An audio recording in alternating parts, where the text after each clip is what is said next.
안녕하세요. 오늘의 데일리 뉴스레터에 오신 것을 환영합니다. 1.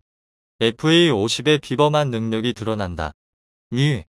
KF21 세계를 놀라게 하다. 3. 결국 한국은 기적을 일으켰다. 한번 진실을 알아봅시다. 요새 북한에 돈이 많이 남아도는 것 같습니다. 지난 몇 주 동안 비싼 미사일을 무슨 폭죽 쏘듯 허공에 흩뿌리고 있는데요. 북한은 1월 19일 현재까지 무려 4차례의 미사일 시험 발사를 강행했습니다. 북한이 이처럼 미사일로 자신들을 과시하는 것은 남조선에 대한 대결 책동이며 이는 정당한 자기 방어라고 주장 중입니다. 하지만 이런 변명을 대한민국이 그냥 받아줄 리가 없습니다. 이러한 생각은 미국도 마찬가지인데요. 미국은 지난 12일 극초음속 미사일 부품을 조달한 북한민 6명을 특별지정 제재 대상 SDN에 포함시켰는데요. 이들은 중국과 러시아에서 철강 합금, 케블라선, 아라미드 섬유 등 극초음속 미사일 개발에 필요한 부품을 북한으로 밀반입한 혐의를 받고 있습니다. 이 때문에 중국이 북한을 지원한다는 주장에 힘이 실리고 있습니다. 특히 북한은 중국의 지원을 받아 한국을 위협하기 위해 포병과 미사일 전력 발전에 집중하고 있는데요. 그중 1만 문이 넘는 각종 포와 수천 발의 미사일이 대한민국을 겨냥하고 있는 상황입니다. 이에 따라 대한민국 역시 중국과 북한을 제압할 대응 병기를 강화해야 한다는 주장이 등장했습니다. 천무, K9개량 등으로 포병 전력을 더욱 강화해야 할 뿐 아니라 공군의 근접 항공 지원, 전장 차단 능력을 확보하자는 것입니다. 특히 공군의 공대지 능력을 확장하는 것이 아주 중요하다고 말하는데요. 이처럼 노출된 적의 포병 전력을 신속하게 제압하는데 공군의 지상 지원만 한 것이 없다는 것입니다. 이에 따라 우리 공군의 공대지 작전 역량 향상을 위해 새로운 사업이 추진되고 있습니다. 그중 가장 주목할 만한 것은 FA50 개량 사업입니다. 우리 군은 최근 본격적으로 시작된 FA50 블록 10개량을 시작으로 강력한 공대지 능력을 확보할 계획입니다. 하지만 사업 성공을 위해 반드시 해결해야 할 문제가 있습니다. 바로 무장 통합인데요. 최근까지 미국은 FA50에 자국산 무장을 통합하는 것에 탐탁지 않았습니다. 사실 FA50은 F16의 축소판이라 해도 과언이 아닐 정도로 미국의 F16과 많이 닮아 있습니다. 만약 한국이 FA50의 새로운 무장이 통합된다면 F16보다 뛰어난 가성비를 확보하기 때문에 당연히 자신들의 F16이만 팔릴 것이라 생각한 것인데요. 때문에 그동안 무장 통합을 차일피일 미루며 안색을 보였습니다. 그래서 FA50은 우수한 기체 성능에도 불구하고 빈약한 무장만 사용할 수밖에 없는 상황인데요. 군 전문가들은 이 문제를 해결해야 FA50의 성능 개량이 가능할 것이라고 전합니다. 그런데 UAE가 FA50을 구매하겠다는 의사를 밝히면서 그동안 미뤄왔던 FA50 개량의 물꼬가 트였습니다. 그래서 준비했습니다. 오늘은 FA50의 성능을 획기적으로 개선할 수 있는 방법에 대해 알아보겠습니다. 지난 1월 19일 국내 언론 매체에 UAE가 T-50 고등훈련기를 60대 구매를 추진한다는 뉴스가 보도되었습니다. 이번 거래가 성사된다면 얼마 전 사상 최고의 방산 수출 기록이라고 떠들썩했던 천국-11의 4조 원을 넘는 역대 최대급 방산 수출맥을 기록하게 됩니다. 이에 대해 전문가들은 UAE가 T-50 고등훈련기 도입을 통해 우리나라와 군사적 동맹관계를 확고히 하려는 의도를 가지고 있다고 분석했습니다. 실제로 UAE는 우리나라와 군사적 교류가 많은 국가 중 하나인데요. 특히 한국의 특전사들로 구성된 아크 부대가 UAE에서 군사훈련 협력 임무를 수행 중이기도 할 정도로 군사적 교류는 매우 긴밀한데요. 지난 2008년 UAE는 훈련기 도입 사업이 무산된 이후 자국의 노후화된 전투기가 운용 수명의 한계에 달해 T-50의 구매를 추진한 것입니다. 이에 따라 도입될 T-50의 사양 역시 매우 높을 것으로 보이는데요. 이 때문에 UAE가 구입하는 기체는 적어도 FA50 수준의 T-50이 수출될 것인데요. 이런 사례는 이전에 수출된 이라크만 봐도 잘 알 수 있습니다. 이라크는 T-50IQ를 도입하면서 무장창까지 탑재한 이름난 T-50민 FA50 24대를 도입했습니다. 최근에는 사후 지원을 위한 항공기종합 계약을 카이와 체결하기도 했는데요. 또한 태국과 인도네시아도 이름만 T-50민 FA-50을 도입했습니다. 이 모든 나라들은 사실상 훈련기가 아니라 전술기를 도입해간 것이라 할 수 있는데요. 하지만 일각에서 이런 특수 케이스를 제외하면 FA-50이 더 이상 수출되지 않을 거라는 비관적인 전망을 내놨습니다. 바로 FA-50에 달린 공대공 무장이 구닥다리 에임구 사이드와인더밖에 없기 때문인데요. 꼴랑 사거리 35km짜리 사이드와인더로는 현대전에서 제대로 된 공중전을 수행할 수 없으며 이 문제가 해결되지 않는다면 아무리 기체 성능이 좋아봐야 소용이 없다는 것입니다. 현대전은 무장체계와 소프트웨어가 어떤 게 탑재됐냐에 따라 전투기 성능에 극명한 차이를 보이기 때문인데요. 그런데 이 이야기도 이제 옛말이 될 것 같습니다. FA-50의 블럭 10개량이 본격화되면서 공대지 능력이 비약적으로 향상될 예정입니다. 우선 블럭 10개량에서 가장 눈에 띄는 점은 스나이퍼 타겟팅 포드를 탑재하는 것입니다. 타겟팅 포드는 지상 공격기가 표적을 식별하고 정밀 유도 무기를 유도하는 기능을 가진 장비인데요. 이 스나이퍼 타겟팅 포드 탑재를 통해 FA-50은 이전보다 훨씬 강한 전투력을 갖게 됐습니다. 특히 한국형 타우러스 미사일 탑재에 관심이 쏠리는데요. 이에 따라 FA-50 클록 10은 개전 초기 대화력전과 항공차 단작전 임무도 수행할 수 있게 됐습니다. 캡 350 타우러스 미사일은 독일 합작 기업 타우러스 시스템즈에서 만든 미사일로 500km의 사거리를 갖는 세계 최정 상급 공대지 미사일입니다. 이 미사일은 적 주요 핵심 거점을 공격할 수 있는 첨단 미사일인데요. 반면 FA-50에 탑재되는 미사일은 타우러스의 개량형민 캡 350K입니다. 이 미사일은 무려 600km까지 사거리가 증가한 미사일인데요. 이로 인해 FA-50은 로우급 전투기임에도 미들급 전투기인 KF-21과 함께 공대지 임무를 수행할 수 있게 되었습니다. 그런데 여기서 놀라운 것은 FA-50이 앞으로도 더 놀라운 성능 개량이 남아있다는 것인데요. 바로 FA-50 블럭 20이 남아있기 때문입니다. FA-50 블럭 20에서는 공대공 무장의 강화가 예정되어 있는데요. 예상되는 장착 무장무로는 미국제 에임 120 만남, 에임 260, 국산 중거리 공대공 미사일까지 가능해집니다. 현대 전장미 주력 공대공 미사일 탑재를 통해 가시거리 밖에서도 공대공 임무 수행이 가능해지는데요.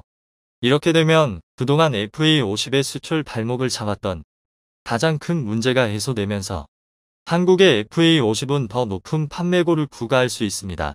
뿐만 아니라 그동안 꾸준히 지적되었던 대화력전을 지원하는 것도 가능하게 되는데요. 한국은 중국과 북한의 미사일 도발에 대응하기 위해 신속히 전개하고 타격할 수 있는 대화력전 전력이 항상 부족했습니다. 그런데 블럭 20으로 개량된 FA-50이 이 부족한 부분을 메꿔줄 수 있습니다. 특히 북한이 개발 중인 극초음속 미사일의 위협을 보다 적극적으로 대응이 가능해졌습니다. 극초음속 미사일은 마하 5 이상의 매우 빠른 속도로 날아가고 회피 기동을 하기 때문에 현존하는 미사일 방어 체계로는 막을 수 없습니다. 그래서 극초음속 미사일을 방어할 수 있는 유일한 방법은 극초음속 미사일의 발사 징후를 포착하자마자 전투기를 활용해서 발사대를 파괴하는 것이 최선의 방법인데요. 하지만 현재 대한민국이 보유한 모든 전투기를 동원해도 중국과 북한의 포병과 미사일을 상대하기는 어렵습니다. 냉전 시기부터 공산권 국가들은 전통적으로 포병을 매우 중요시했습니다. 과거 공산권 국가를 이끌던 소련의 명령으로 이를 추종해서 다양한 국영의 대포를 운영했는데 특히 중국과 북한도 포병 전력을 대량 양산해 지금도 북한은 8,600문의 견인포와 자주포, 5,500문의 방사포를 보유하고 있습니다. 군 전문가들에 따르면 북한이나 중국이 사용하는 작전급 포병 전력이나 미사일을 격파하기 위해서는 원거리에서 신속하게 화력 지원을 할 수 있는 공격기가 제격이라는 분석입니다. 그리고 이에 딱 맞는 무기가 하늘에서 발사 가능한 발사 플랫폼인데요. 하지만 우리 대한민국은 노후화가 심각한 F4와 F5로 인해 대화력전 전력이 항상 부족했습니다. 하지만 FA-50이 이번 블럭 10과 블럭 20으로 개량 진행한다면 우리의 부족한 전력을 채울 수 있다는 것입니다. 그만큼 성능 개량된 FA-50이 어마어마해지기 때문인데요. 이번 업그레이드로 FA-50은 서울 상공에서 타우러스 미사일을 발사해 북한 전역과 산둥반도의 N-타이시까지 요격할 수 있는 능력을 갖게 됩니다. 당하기 전에 먼저 상대를 끝장낼 수 있는 억지 무기의 기본 요건을 달성한 것입니다. 하지만 문제점이 없는 것이 아닌데요. 대한민국이 전투기를 개발하는 궁극적인 목표는 자력으로 전투기의 무장과 생산, 개량을 전부 독자적으로 하기 위함입니다. 그 이유는 미국의 갑질이 심해도 너무 심하기 때문입니다. 미국은 무기를 판매하더라도 기술 이전에 관해서는 굉장히 인색한 모습을 보입니다. 특히 첨단 장비가 탑재된 전투기에서는 더 엄격한 기술 제약을 걸고 있습니다. 장비를 함부로 개봉하지 못하도록 보만각서를 제출하고 아예 손을 대지 못하도록 일정 부분을 용접해서 막아놓는 등 자신들의 기술 유출에 굉장히 민감합니다. 2011년에는 F-15K 전투기에 탑재된 타이거 아이의 봉인을 뜯었다는 의혹으로 조사단을 파견하는 등 동맹국에 대해서도 기술 유출에 대해 엄격하게 반응하고 있는 상황인데요. 이외에도 우리가 생각도 못하는 전투기 무장 분야에서는 더욱 심합니다. 모든 전투기에는 무장을 장착하기 위해서 무장 정보가 들어간 소스코드가 필요합니다. 그런데 미국은 이 소스코드를 공개하지 않습니다. 반대로 외산 전투기에 우리나라가 개발한 무장을 탑재하기 위해서는 미국의 한국산 무기의 소스코드를 제공해야 합니다. 만약 F-35의 한국산 천룡 미사일을 탑재할 때에는 미국의 천룡의 소스코드를 제출해야 탑재가 가능하다는 것인데요. 즉 이 말은 우리가 개발한 무기들의 모든 상세 재원을 미국의 속속들이 보게 된다는 뜻이기도 합니다.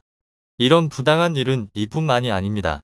한국이 미국산 전투기를 구매했음에도 불구하고 온갖 제약을 걸어 일방적으로 갑질을 당연하게 시행하고 있습니다. 하지만 한국의 기술로 전투기를 개발하고 한국의 기술로 개발한 무장을 탑재한다면 이야기는 달라집니다. 미제 장비의 도움 없이도 독자 작전이 가능한 자주 강군을 준비하고 있는데요. 그래서 KF-21 보람의 개발, 천룡 미사일, 독자 엔진 개발 등 모든 계통에서 국산화를 추진 중입니다. 그러나 아무리 우리의 기술력이 풍부하더라도 곧바로 세계 최강 미국산 무기들을 따라잡기는 불가능합니다. 하지만 여기서 중요한 것은 절대 포기하지 않고 꾸준히 개발에 매진하다면 미국산 무기와의 격차는 분명 줄어들 것입니다. 사실 FA-50도 순수 국산 전투기는 아닙니다. 미국 로키드 마틴과 기술 협력을 통해 개발한 기체인데요. 그러나 앞에 언급한 갑질을 당하지 않을 만큼 대한민국의 의지로 개량할 수 있는 기체임은 분명합니다. 또한 그동안 말만 무성했던 러시아와 중국산 무기들의 뻥스펙이 얼마나 참혹한지를 깨닫는 계기가 되기도 했는데요. 바로 한국의 명품 훈련기 FA-50이 역대급 수출 대박을 눈앞에 두고 있기 때문인데요.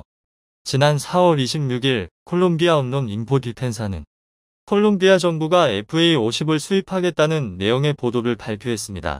콜롬비아는 세계 유수의 많은 전투기를 두고도 한국의 FA-50을 꼭 짚어서 보도했는데요. 그 이유는 노후화된 항공전력을 최신 서방제로 바꾸기 위한 항공 패키지 도입이 목적일 것으로 분석됩니다. 그 근거로 최근 콜롬비아가 새롭게 도입한 항공기를 예시로 들 수 있는데요. 콜롬비아는 FA-50와 함께 T-6 F-16을 24기 도입했습니다. 이에 대해 전문가들은 콜롬비아가 항공전력의 대개편을 준비 중이라고 말합니다.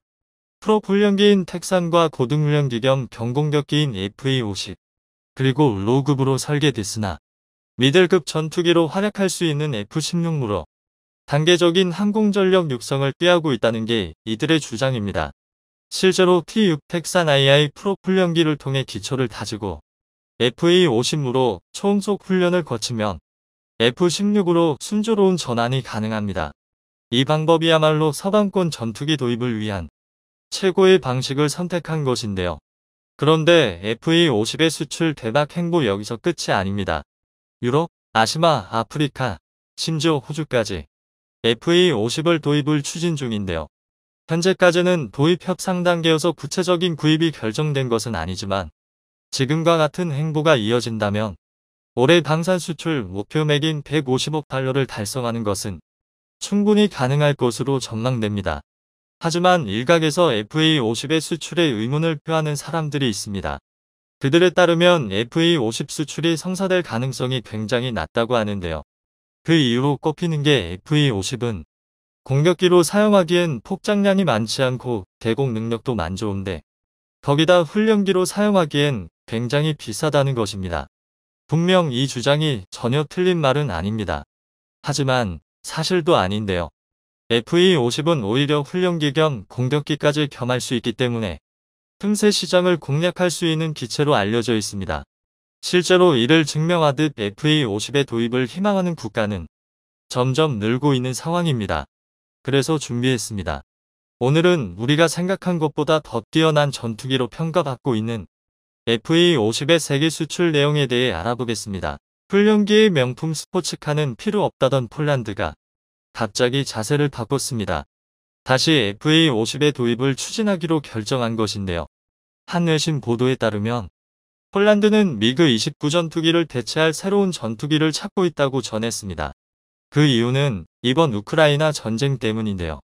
폴란드는 우크라이나의 무기 지원을 위해 자신들의 미그-29 전투기를 공유하기로 결정했습니다. 대신 미국으로부터 같은 수량의 F-16 전투기를 받기로 약속했는데요. 그런데 갑자기 모종의 사정으로 인해 미국이 F-16 전투기 공여를 거절하면서 폴란드는 굉장히 애매한 상황에 놓이게 되었습니다. 그래서 도입 가능한 다른 전투기를 물색하고 있는 중인데요. 그 도입 조건이 FA50에 굉장히 유리합니다.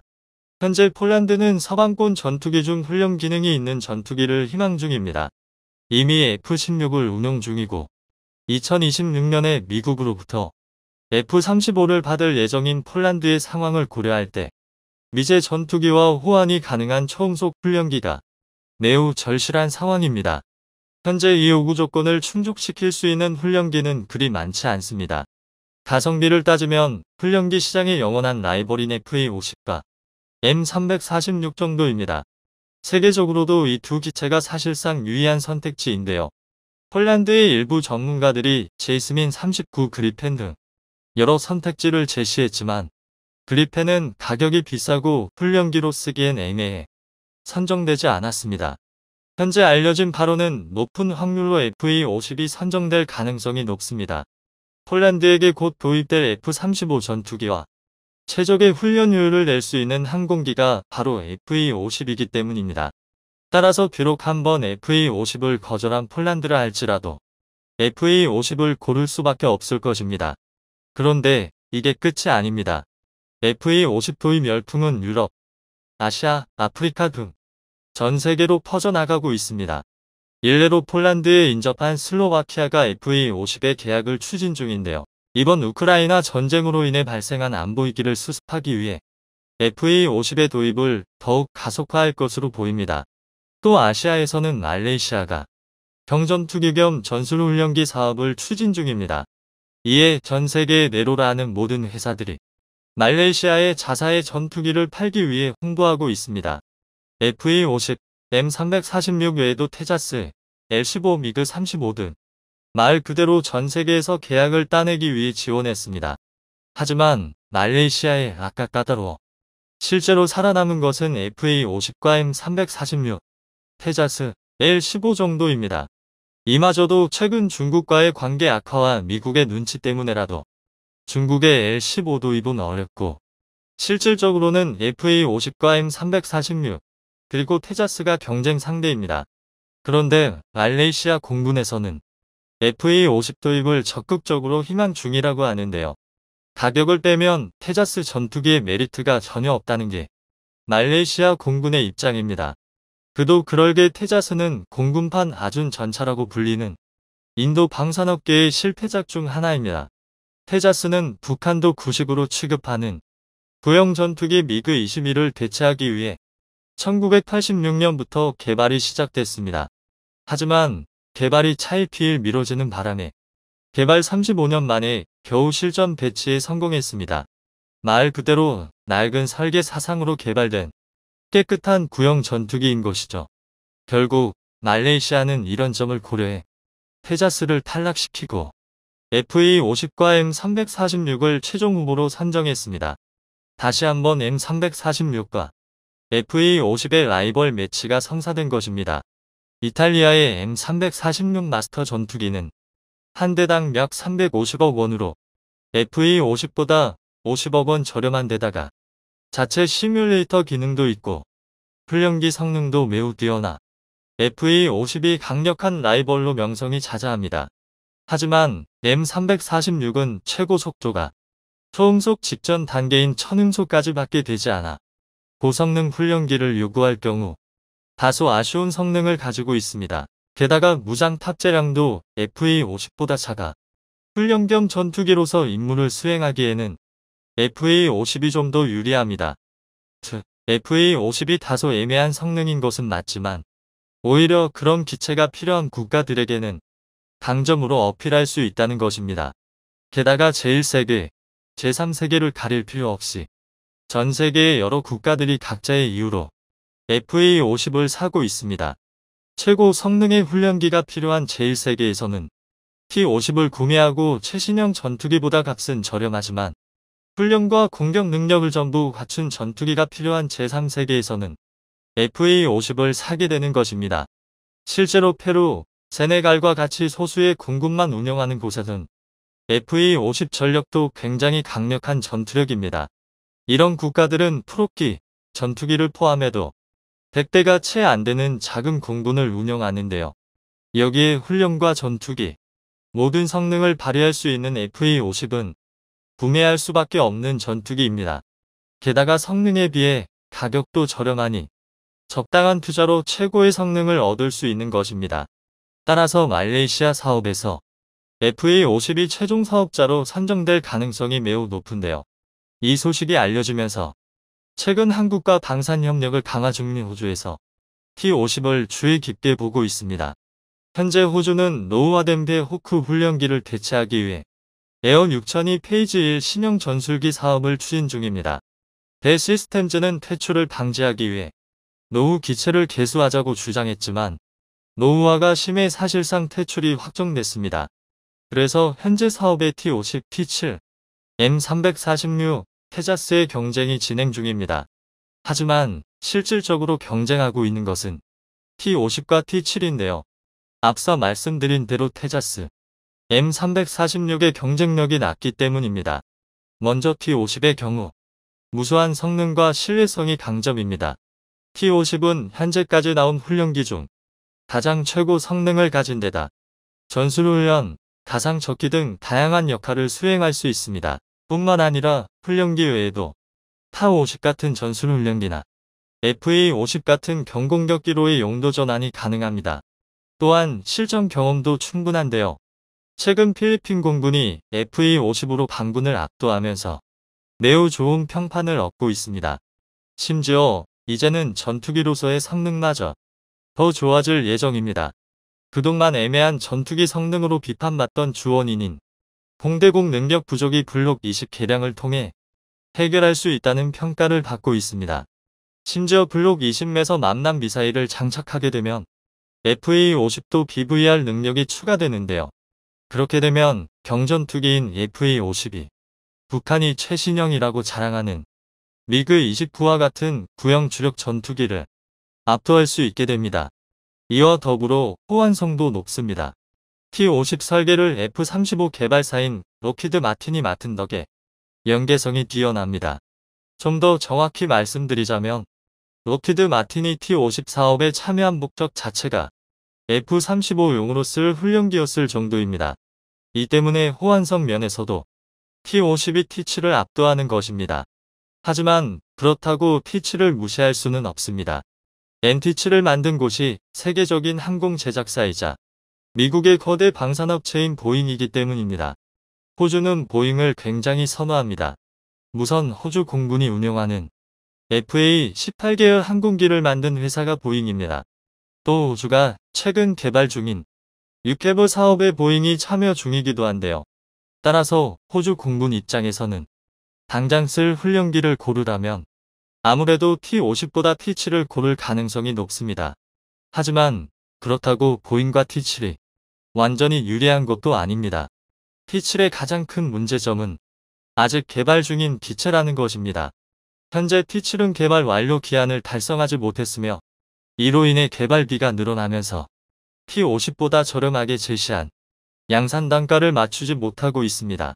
그런 주제의 성능 개선에도 큰 진전이 없는 상황인데요. 고바등각에서 날개가 흔들리는 링락 현상 등 여러 문제를 겪고 있습니다. 그리고 당면한 말이지만 운영 실적이 없습니다. 개발 중인 기체이다 보니 훈련기로 수십 년간 사용되었으며 실전 경험까지 갖춘 T50에 비해 신뢰성이 크게 떨어집니다. 아무리 호주가 보잉을 좋아하더라도 무작정 T7을 고를 수 없는 상황이란 것이죠. 따라서 만약 T7의 개발이 계속해서 지연된다면 한국의 T50이 호주 공군의 차기 훈련기가 될 수밖에 없는 상황입니다. 지금까지 FA50이 수출될 가능성이 높은 세계 각국의 상황에 대해 알아봤는데요. 훈련과 전투가 모두 가능한 최고의 가성비 전투기는 사실상 세계에서 FA50이 유일합니다. 세계 최강 전투기 F-35A가 대한민국에 20대 더 도입됩니다. 지난 6월 방위사업추진위원회에서 하이급 전투기의 외산 도입이 사실상 확정됐습니다. 하이급 전력 120대를 맞추기 위해 20대의 F-35A를 더 도입하려는 것인데요. 이에 중국이 발작하고 일본이 긴장 중입니다. 전술게임에도 불구하고 전략 레벨까지 영향을 끼칠 수 있는 전투기가 바로 F-35이기 때문인데요. 하지만 이렇게 대단한 F-35라 할지라도 만능은 아닙니다. 전문가들은 F-35만으로 중 이를 확실히 견제할 수 없다고 말합니다. F-35 60대로는 양측에게 위협만 될 뿐이며 대한민국이 단독으로 전쟁을 입지할 정도의 능력이 되지 않는다는 것인데요. 그렇다면 대한민국이 어떻게 해야 틈만 나면 한국을 무시하는 두 국가의 콧대를 확실하게 누를 수 있는 것일까요? 이에 대해 전문가들은 KF-21이 계획대로 양산되고 양산과 동시에 블록 3 사업이 진행된다면 동북아시아의 판을 뒤집을 수 있다고 말합니다. KF-21 보람의 초도 양산본 120대와 함께 KF-21 블록 3의 준 하이급 국산 전투기 120대가 더해지면 중국 공군의 움직임을 막고 일본 공군을 압도할 수 있게 된다는 것인데요. 그런데 일각에서는 이런 숫자 노름을 할 시간에 한시라도 빨리 5급 전력을 선보아야 한다고 주장 중입니다. 바로 F5 문제를 이야기하는 것입니다. 이는 정말 시급한 문제입니다. 우리가 KF-21의 개발과 F-35A를 도입하는 것에만 시선이 쓸려서 그렇지. 지금 대한민국의 로급 전투기의 전력이 굉장히 위태롭습니다. 지난 1월 11일 F5 전투기가 추락한 이후로 많은 이들이 고물 전투기 F5를 서둘러 퇴역시켜야 한다고 주장하는데요. 이 때문에 2030년 퇴역 예정이던 F5의 조기 퇴역이 결정됐습니다. 그런데 문제가 있습니다. 이제야 사업이 시작된 F-35A 20대로는 줄어드는 우리의 공군 전력을 메울 수 없기 때문입니다. 그래서 FA-50 20대 추가 도입에 대한 논의가 나오고 있는 것인데요. 그러나 일각에서는 FA-50을 지금 사양으로 도입한다면 그저 새 F5를 받는 것과 다를 바 없다고 비판 중입니다. 현재의 FA-50은 중거리 이상의 공대공 교전 능력이 없고 제대로 된 공대지 미사일도 사용하지 못하는 데다 작전거리까지 짧아 5세대 전투기가 판을 칠 미래 전장에서 생존 가능성이 전무하다는 것입니다. 이 때문에 현재 우리 군과 방산업계는 FA-50을 완전한 4.5세대급 경전폭기로 개량할 준비를 갖췄습니다. 군의 소유가 결정되면 그동안 노후화가 진행된 우리 공군의 FA-50에 대한 중간 성능 개량 MLU를 진행하고 특히 레이더, 전자전체계 추가 무장, 항속거리가 대대적으로 개량됩니다. 하지만 이런 소식을 찾아보시기 어려운 분들께서는 과연 이런 내용이 한국 공군 전력에 어떻게 도움이 되는지 잘 모르실 텐데요. 그래서 준비했습니다. 오늘은 대한민국 공군이 야심차게 기획 중인 여러 차세대 사업들에 대해 알아보겠습니다. 서울이 워싱턴에 집중하면서 한국과 중국의 갭이 커지고 있다. 지난 7월 5일 사우스 차이나 모닝 포스트는 한국의 친미 정책으로 중국이 물안해하고 있다는 보도를 내놨습니다. 안 그래도 미국 때문에 불안해 죽겠는데 비교적 중립적이던 한국까지 미국에 기우는 듯하니 이런 상황이 아주 끔찍하다는 것인데요. 그런데 이상합니다. 익히 알려졌다시피 중국은 최근 수년간 미국은 물론 우리 대한민국에게 연일 막말을 일삼았습니다. 이에 대해 많은 이들이 미국을 제칠 수 있다는 자신감을 가진 중국이 본격적으로 이빨을 드러냈다고 할 정도였는데요. 그런데 한국이 미국에 붙을까 불안하다는 게 대체 무슨 말일까요? 이를 이해하기 위해서는 2020년에 일어날 뻔했던 미중 전쟁에 대해 알아봐야 합니다. 미국이 중국을 공격하기 전에 선제 기습을 개시해야 한다. 지난 2020년 10월 중국의 제-20 스텔스 전투기와 미국의 F-35 전투기가 동중국 해에서 맞붙었습니다. 상호 간의 충돌은 없었으나 여러 차례 위협 비행이 이루어졌는데요. 그로부터 얼마 지나지 않아 중국 공군이 대대적인 대만 침공을 준비했습니다. 조기 경보기와 전폭기로 이루어진 대편대가 연일 대만의 방공식별 구역을 침투했고 미 태평양 함대와 중국의 함대가 힘겨루기에 나섰습니다.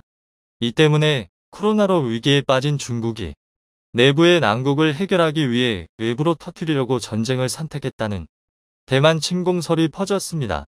그런데 놀랍게도 사망은 정반대였습니다. 당시 중국은 미국의 침략을 겁내고 있었습니다.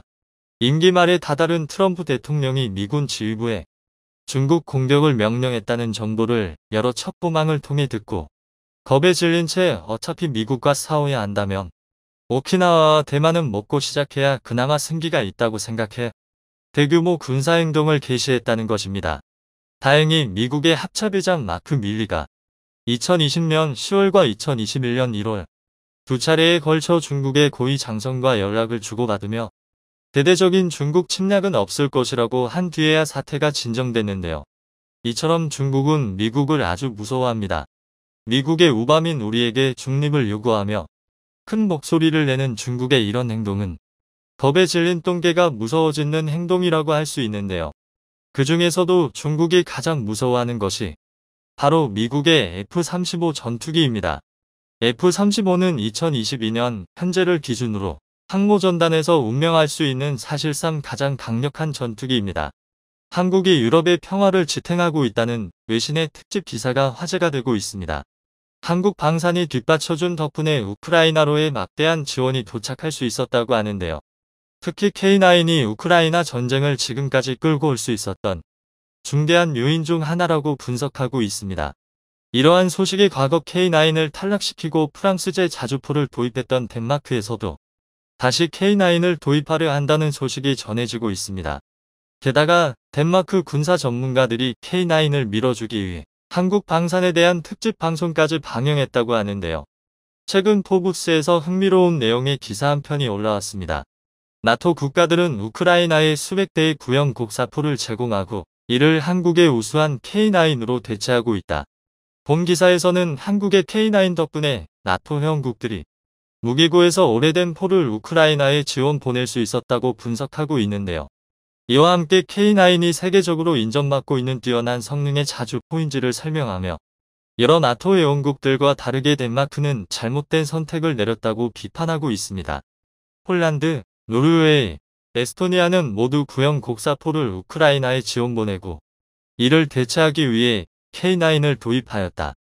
덴마크는 거의 동일한 전략을 추구했지만 대신 이스라엘 포를 선택해 비판받고 있다. 우크라이나의 프랑스제 차륜형 자주포 시저세자르 19대를 지원한 덴마크는 다른 나토 회원국들과 달리 K9 대신 이스라엘제 차륜형 자주포인 에트모스를 도입할 예정이라 알려져 있는데요. 현재 덴마크 내부에서도 이는 잘못된 선택이라 비판받고 있다고 합니다.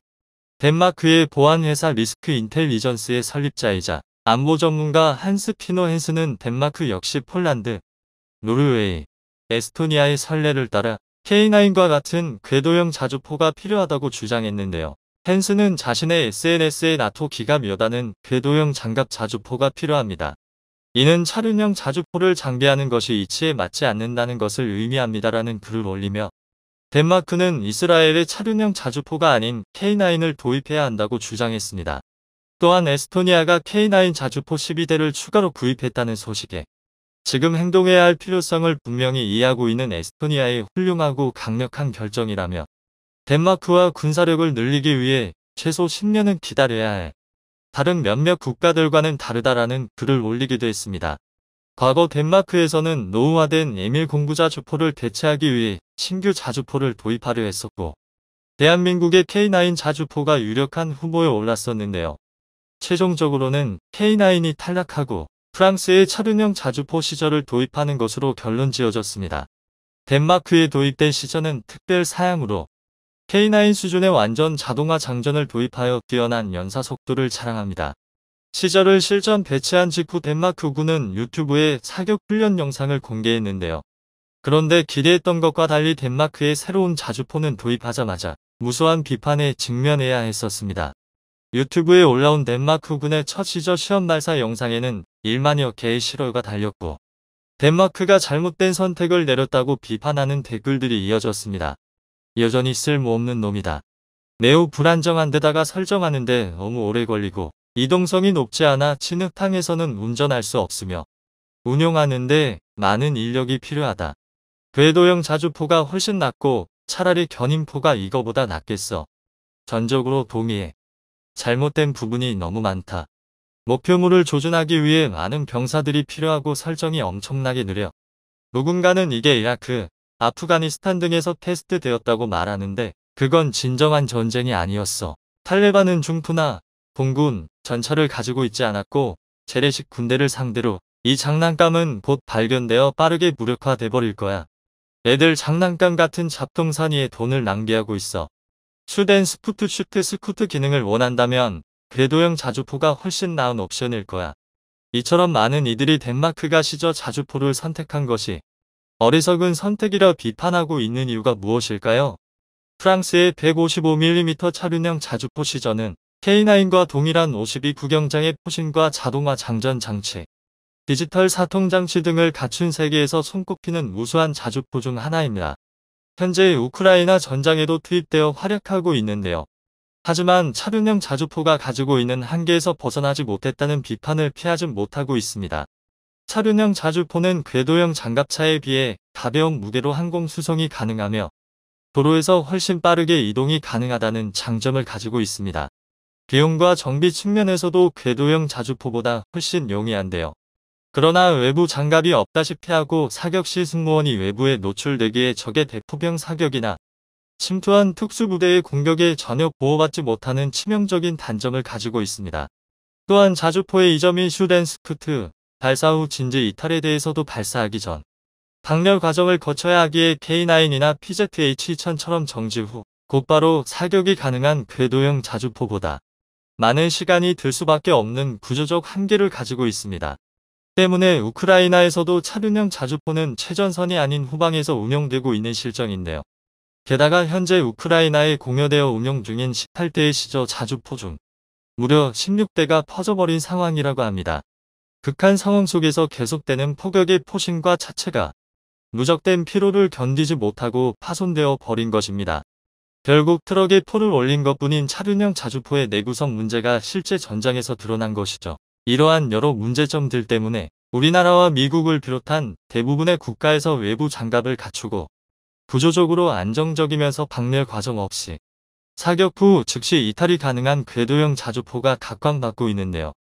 K9이 세계적인 베스트셀러가 될 수 있었던 이유도 완성도 높은 궤도형 자주포이면서도 차륜형 자주포 정도의 가격을 갖추고 있었기 때문입니다. 현재 덴마크 군 내부에서도 당시 시저가 아닌 K9을 도입했어야 했다는 여론이 불거지고 있는데요.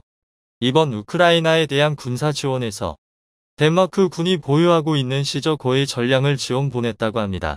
덴마크 육군은 현재 총 24대의 시저를 보유하고 있었는데 우크라이나에 고중 19대를 지원 보냈다는 사실이 밝혀졌습니다. 장비 가동률까지 고려한다면 작동되는 자주포는 거의 전부 보냈다는 것을 알 수 있습니다. 아무리 우크라이나 지원이 시급한 상황이라지만 도입한 지 5년밖에 되지 않은 신무기를 거의 전부 보내버렸다는 것은 의미심장한 일입니다. 뿐만 아니라 프랑스가 최근 우크라이나로 지원 보낸 12량의 시저 자주포가 덴마크에서 주문했던 물량이었다는 사실이 밝혀졌습니다. 덴마크에서 무기 수령을 포기하고 우크라이나에 지원 보내는 것에 동의했다는 것이죠. 이쯤 되면 덴마크 군에서도 시저 도입을 후회하고 있다는 소문이 사실인 것 같은데요. 앞서 말했듯이 우크라이나 지원으로 자주포 전력이 비어버린 덴마크가 이스라엘의 차륜형 자주포 애트모스 2000을 도입하려 한다는 소문이 돌고 있습니다. 그러나 국방부의 결정이 여론의 강력한 반대에 부딪히고 있다고 합니다. 이스라엘에서 개발한 애트모스 2000 자주포는 시저와 거의 유사한 스펙의 차륜형 자주포이지만 시저의 장점이었던 자동 장전 장치도 갖추어지지 않아 오히려 연사 속도는 더 느려졌습니다. 콜롬비아에서도 시저 자주포를 도입하기 직전 계약을 철회했다는 소식이 전해졌습니다. 세부 사항까지 협상이 완료되고 최종 계약서에 사인만 하면 되는 상황에서 콜롬비아 측에서 마음을 바꾼 것인데요. 정확한 이유는 밝혀지지 않았지만 군 전문가들은 우크라이나 전황이 콜롬비아의 판단에 영향을 미쳤을 것이라 보고 있습니다. 덴마크에서는 한국 방산이 여기까지 성장하여 이제는 덴마크에서도 한국 무기를 필요로 하는 상황에 깊은 감명을 받은 것 같은데요. 한국 전쟁 당시 덴마크는 MS 유틀란디아 병원선을 통한 대규모 의료 지원을 보내왔었습니다. 당시 덴마크 사람들이 본 한국은 전쟁으로 인해 황폐화되어 도움의 손길이 필요한 나라였는데 지금은 세계에서 손꼽히는 선진국이자 세계적인 방산 수출 국가가 되었으니 감회가 남다를 만도 한 것 같은데요. 최근 덴마크에서는 한국 방산이 어떻게 여기까지 발전할 수 있었는지 분석하는 특집 방송을 방영했었습니다. 본 영상에서는 덴마크 군사 전문가가 한국 방산이 세계 최고의 성장률을 보여주며 어떻게 프랑스와 독일을 제치고 유럽의 변기창 역할을 수행할 수 있었는지를 분석하고 있는데요. 방송에서는 한국 방산이 유럽에서 주목받고 있는 이유로 4가지를 거론했습니다. 거대한 공업 국가인 한국은 방산 분야에 있어서도 뛰어난 인프라를 갖추고 있으며 한국군의 요구에 따라 대규모 생산 라인을 유지하고 있어 요구하는 즉시 신속한 생산과 납품이 가능합니다. 자국 무기를 해외에서 제조하는데 매우 인색한 미국과 달리 한국은 무기 수출 사업에 있어 유연한 사고방식을 보여주고 있어 계약 성사율이 매우 높습니다. 이는 북한의 위협에 맞서기 위해 자연스레 형성된 규모의 경제 덕분이죠. 총 한 차로 만들지 못했던 한국은 세계적인 군사 기술력을 보유한 군사 강국이 되었습니다. 이러한 4가지 이유들 때문에 폴란드를 비롯한 유럽 여러 국가들이 한국 무기를 선택했다고 설명했습니다.